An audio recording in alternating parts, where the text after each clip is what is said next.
Hi everyone, it's Christine here from Ever After Paper Crafts, and I'm really excited to be sharing today how I made this card using some watercolor paints to create this fun starry night sky background, and then using some fun stamps from Fawn. This is the stamp set that I was working with for today's card. It is called Out of This World, and it's from Fawn, like I said, and it is just darling. It's got all the different planets, a little astronaut, little spaceship, and then some really great sentiments that you can combine to create all different kinds of sayings. So I really am in love with this stamp set. And again, this is the card. So let's go ahead and get started. This is probably going to be somewhat of a lengthy video because I want to do in real time how I create this starry night sky background. So let's go ahead and get started. What you're going to need if you'd like to create this card along with me is some Gansai watercolor paints, or any watercolor paints that you have in your stash should do the trick. I just love these Gansai paints. They are, I think, still on sale at Amazon for $26.99, which is an incredible buy. There's 36 different colors in this palette, and they are just perfect. So I'm going to go ahead and set these to the side. I can't call out the names of the colors as I use them for you because they are in Japanese, but I will call out the numbers as we go along. So let me go ahead now and bring over the paper that we're going to be using. I'm going to be using Canson XL watercolor paper. It is my favorite paper for watercoloring. It's also very inexpensive. You can purchase it at Walmart, on Amazon, and even at Michael's with a coupon. So it's very affordable and it works great in my experience. So what I've done is I've gone ahead. I knew I wanted the entirety of my night sky to cover a whole card front, an A2 size card front, which is 4¼ by 5½. So to accommodate the painter's tape here, I cut this piece an inch larger. So I cut on each side. So I cut this at 6½ by 5¼ that will accommodate the tape. Now, why do I have this taped to a board? You can use any type of board, by the way, that you have. This is just a hard board that I purchased from Simon Says Stamp. It's very inexpensive. I think that it was like $2.95, something like that. Well worth it. But you can rummage your kitchen. You can use a cutting board. You could use a clipboard. Anything that you have that would keep this flat. And the reason why I tape it down, even though it's watercolor paper, it's still paper and can still warp. So this will help eliminate the severity of any warping that you might get. Okay, so enough babble. So what we're going to do now is we're going to just start painting. I'm going to be using a 1/2" Grumbacher watercolor paintbrush. It really doesn't matter what kind of brush that you use for this technique. I just like using a large one because it helps me fill this paper up quite quickly with paint. And you know, just basically helps me work quicker, which I appreciate. So I'm getting it wet with my cup of water here that I have off to the side. And I'm going to start just laying down some light blue. So I'm going to start with number 64, and I'm just going to kind of lay it down in sort of a circular motion in random locations on my paper. And I promise you, this is going to look like a very hot mess until the very end. So bear with me, stick with me through the entirety of the video, and you'll see how it all comes together at the end. My impression basically of watercolors is if it looks like a hot mess, you're probably doing it right. All right, the other thing, the last thing that you're going to want to have near your craft table as you're doing this is a heat gun. And you're going to hear a lot of heat gun the noise that the heat gun makes a lot throughout this video because I like to dry my painting as I go along. And the reason for that is I like to build up bright colors, so I like to layer the same color on top of itself. And I also like to put colors next to it and almost overlapping it. And if it's dry, you're going to have less mixing and less creating of like a brown sludgy kind of color when all those colors mix together. So that's why I really like to dry it in between. Now I'm going to come in with my favorite blue, which is number 63. And I'll tell you, I'm almost out of this blue. It's like an aqua almost. It's quite stunning. I'm almost out of this blue, and I started to panic because I thought, well, I have plenty of all the other paints, and I don't want to buy the whole palette again, you know. So, but luckily I found a few places online where you can buy just the individual colors from this paint palette, just individually, and it's only like $3.99 per color. So I just laid down, just randomly, again, some of the number 63, and we're just drying this now quickly. And now we're gonna come in and we are gonna do some purple. Now it's your night sky, so you can create any color that you want.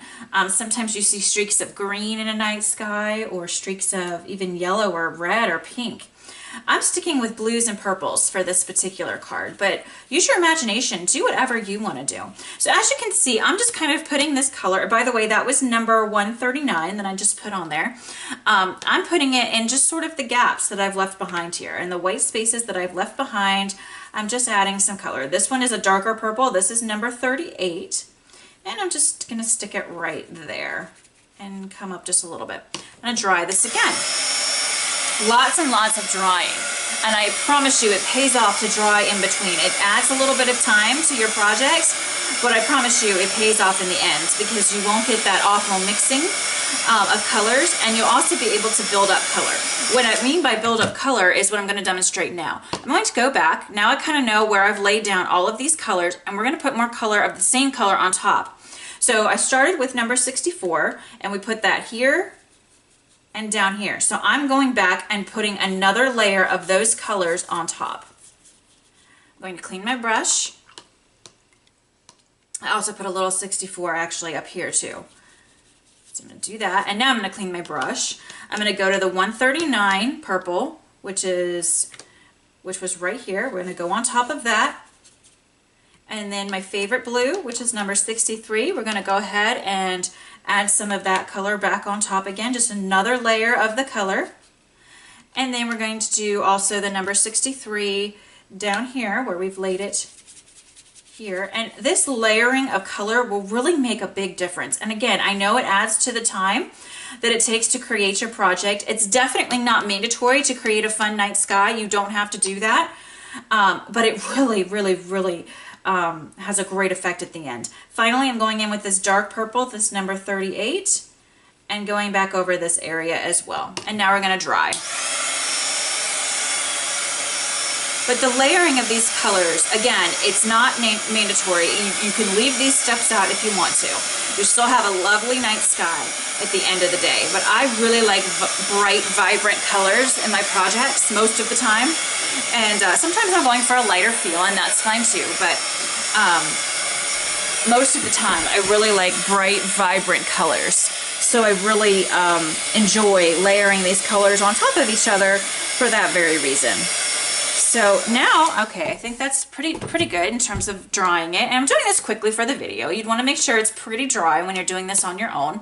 Now we're going to come in with our darkest blue, which is number 67.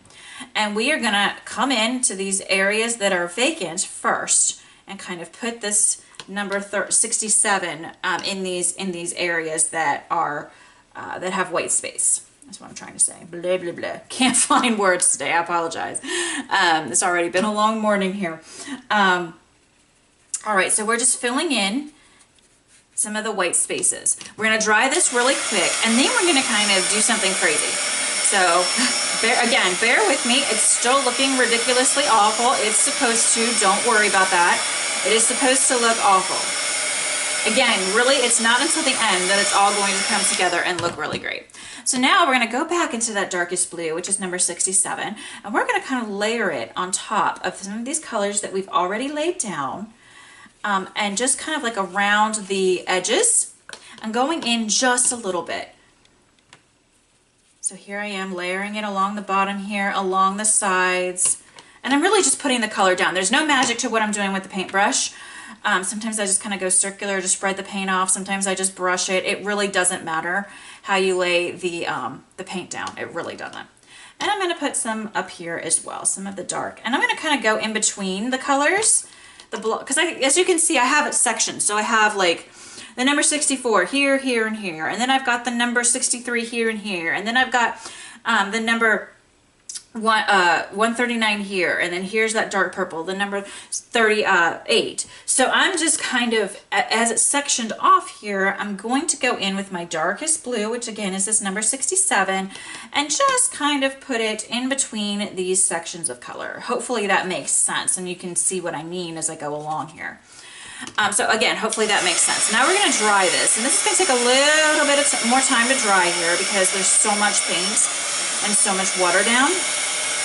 So bear with me for a moment as I have this heat gun going.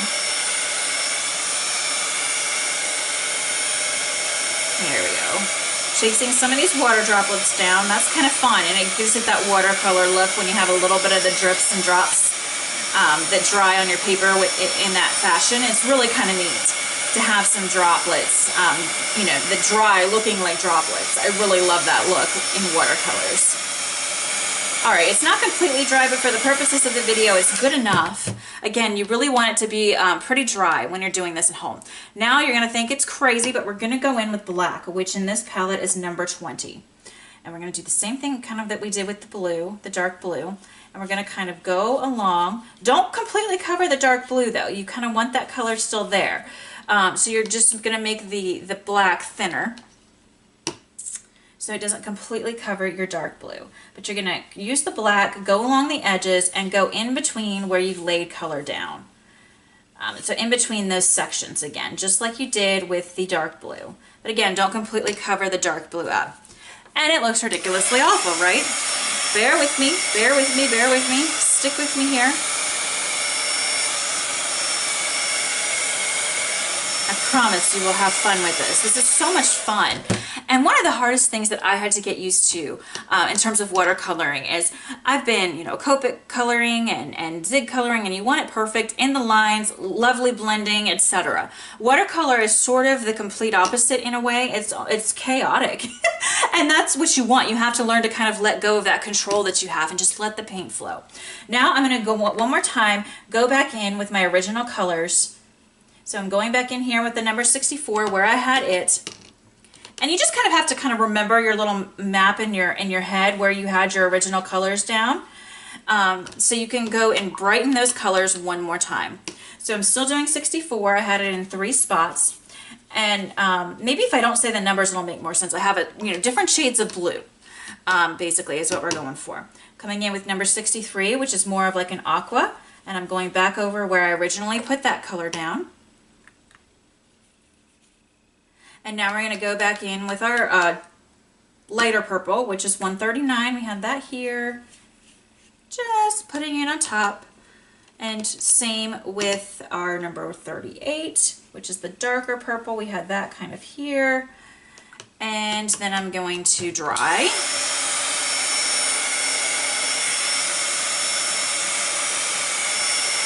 The idea is you want your night sky mostly dark, with dark blues and black, with some of these pops of color in between. Which really creates a super fun effect. And now, at the end here, as I get this all dried, I'm going to take my paintbrush. It's clean. I've cleaned it in my cup of water here. And I'm going to lightly, and I can't stress that enough, lightly kind of come in and blend just a little bit some of those harsh lines away. So you're just basically, what I mean by that hopefully you can see what I'm doing in the video, but I'm just going over some of those black lines, just painting over it with water. And it's just going to make that harsh line of the black kind of dissipate a little bit so it's not so harsh. And I'm going to, one more time now, because I want these bright colors to shine through, go back through with my number 38. I'm sorry, number 63. This is my favorite turquoisey bluish color. Go back in.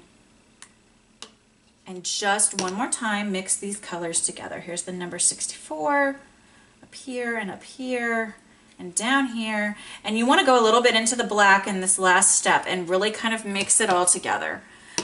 So it all kind of looks like a nicely blended piece. So you don't have these really big sections anymore. Finally, I'm going to take the 139, this pretty purple, blend that with the black, and just kind of loop it together. I'm going to get some black here again and mix that in the middle. Just play with it. Just play with it. There's no right or wrong way to do this, honestly. Just play with your colors and and have fun. Let the paint kind of go where it's going to go. Dry it one more time. And now we're going to put the stars on it. And the stars is what really brings it together at the end. So you really are seeing, aha, that is a night sky. You're not crazy. So what we're going to do now is I'm going to move this paint palette to the side. Now the Ginza Tammy watercolor paints do have a white in them, but I prefer to use acrylic paint for the stars simply because it's much brighter. So I'm just taking an acrylic block and squirting some white acrylic paint onto it. This happens to be Craft Smart. It's a Michael's brand, super, super cheap. I think that bottle of paint was like 97 cents. I have a cheap paintbrush that I'm going to dip into my water and get this nice and wet. This acrylic paint, nice and wet. I'm going to get just a little more water, and now you're just going to flick it off of the block onto your cardstock here that we've created the night sky on. So just flick it.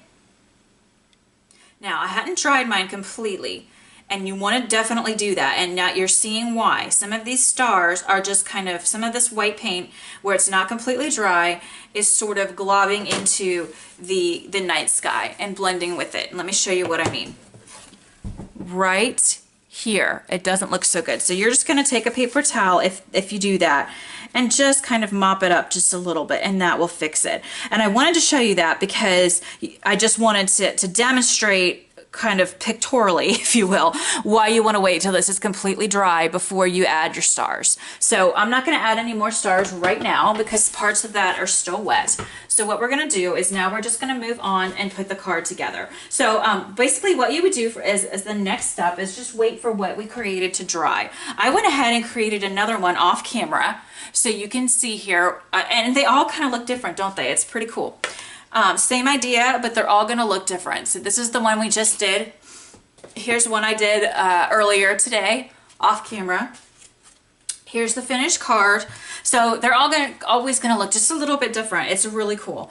So here's the one that I did off camera. And what we would do to finish this card off, I've already gone ahead and colored and cut out all of the little planets and my little astronaut. So all you would simply do to finish off the card is get some foam tape and put these little guys wherever you want them to be.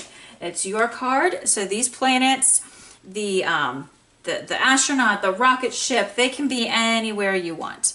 So maybe something like this, and you've got a planet up here, and you've got the tiny little planet Pluto up here, and then I have my sentiment here that also comes from the stamp set. It says, "I love you to the stars," and I embossed it with white, and I just kind of put that at the bottom of the original card. Then you take a little bit of twine. Whoops. This just happens to be some brown twine, and you just kind of, I put a glue dot on the back of the spaceship, a glue dot on the back of the astronaut, strung them together, and that's it. That's how I created the final card here. Very simple, very, very simple, but it looks like you spent hours on this card, I think. So it's a real wow card that you could give to someone, and I think that they would cherish it forever. I did add a couple sequins from my stash. Some of them are stars, and then some are just regular sequins. And then, of course, it's just on a normal A2 sized note card. It's very hard to see. Hopefully the pictures on my blog will show it, and I will post a link to my blog in the description box of this video. But there's lots of Wink of Stella glitter on these just for fun, and then there's some glossy accents on the astronaut's helmet, which I thought was a fun touch. There's also a little glossy accents on the window to the spaceship, which I don't think is gonna show up. But so there you have it, guys. Here's just kind of another background night sky with just an idea of how you could arrange your little guys, your little planets, and your little astronaut and such. Here's the night sky that we created on camera today. Again, make sure it's completely dry before you do your stars. And this is the finished product. So I hope that you enjoyed this, that you'll give this a try. It really is super easy, and it's fun, which is the most important part. Thank you guys so much for watching. I hope you have a wonderful day, and I'll catch you in the next video. Bye-bye.